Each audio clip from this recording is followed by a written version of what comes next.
Mo na ni siya ang end sa Carlson Road. Hi guys.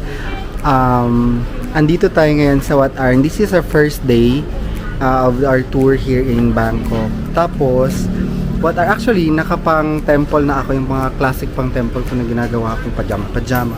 Pero pagdating namin dito, we've discovered na, actually ito hindi ko to napansin dati, I don't know. Tingnan nyo, ang daming for rent pala na costume dito guys, ang daming for rent. Yan, 150 baht, 100 baht pang panlalaki. Tapos sila na yung magbibisa, including hair. Si Rhea nasa loob namin, ibihisan 150 para magmukha tayong kaaya-aya dun sa mga temple. Para maiba naman, hindi yung parang ganun na lang lagi yung looks natin. But this one, gusto ko siyang itry na magbihis ng mga ganyan-ganyan. Yan, ganda. Para sa pictorials natin sa loob, iba yung looks, diba? Para makita ninyo, ipopost ko yung pictures, yung output. In case you'll visit Wat Arn, hindi yung classic na turista looks tayo. Magbe-blend in tayo dun sa mga temple na yan. Dito lang tayo, dyan na kami binaba ng taxi. Tapos dito kami sa Nam Som Thai Costumes for rent. Ayan. Very nice costumes. You may want to rent for only 150 baht. And the stuff are nice also. Very beautiful stuff. Look. If you want to visit here, you can visit Nam Som 3 Thai Costumes for rent. Okay? May sila, Facebook, may TikTok, Instagram. Okay guys, yung pinaka-look natin, makikita nyo sa Facebook. Ito na, dyan si Madam. Diba? Tapos, nakapasok tayo sa Wat Arn. You will be paying 200 baht for entrance fee. And dito na tayo.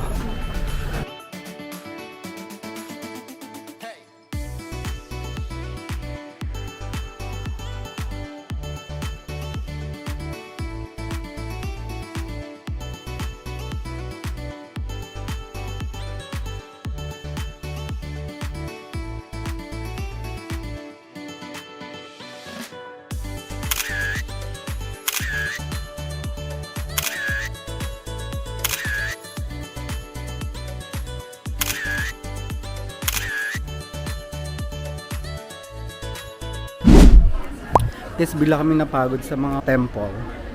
Sobrang init kasi. Kaya nag-platinum mall muna kami. Grabe. Hindi kaya ang init. Sobra talaga. Nag-platinum muna kami. Mamimili daw mamaya ng susuot si Rhea sa dinner.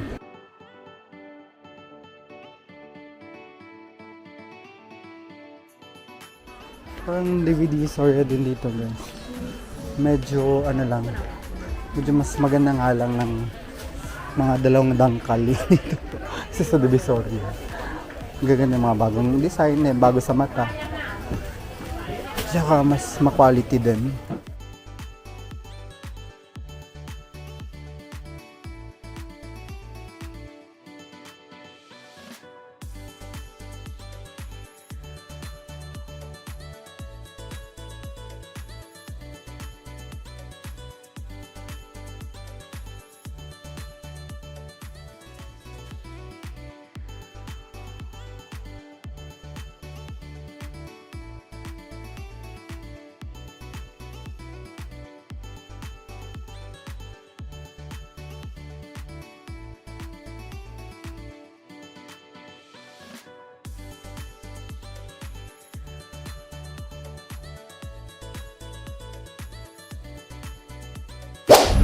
Hi guys, we're now here in Carlson Road. Say hi! Hi! So let's go.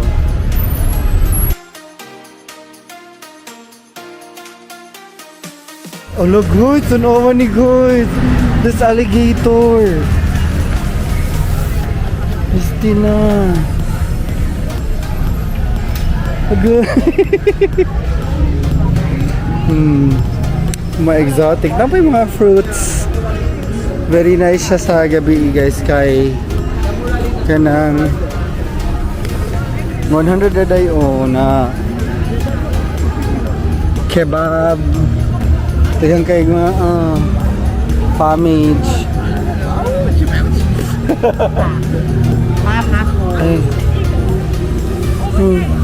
Kita ba ito guys? Scorpion.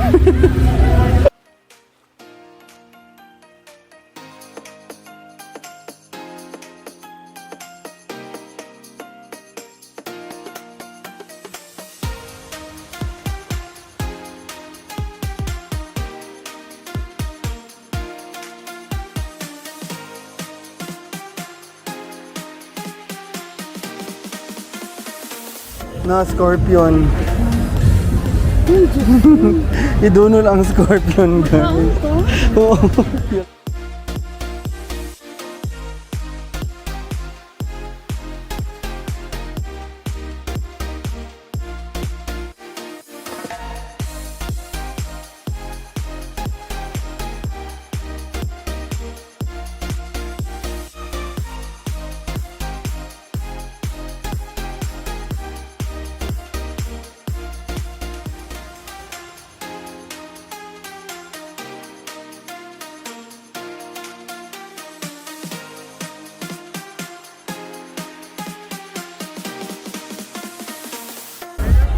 Again guys, we're still in Causan Road.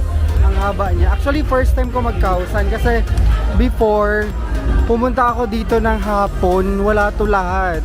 Napaka-konti lang. So this time, siniguro ko makakapag-Causan kami ngayon. Napapagod ako pero ang saya ng atmosphere dito. Napaka-party vibes ng Causan Road. Angkol. Si Rhea. Ano ba?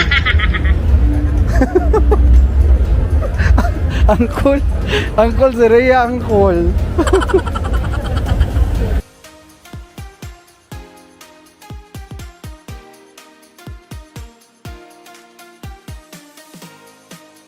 Mango sticky rice.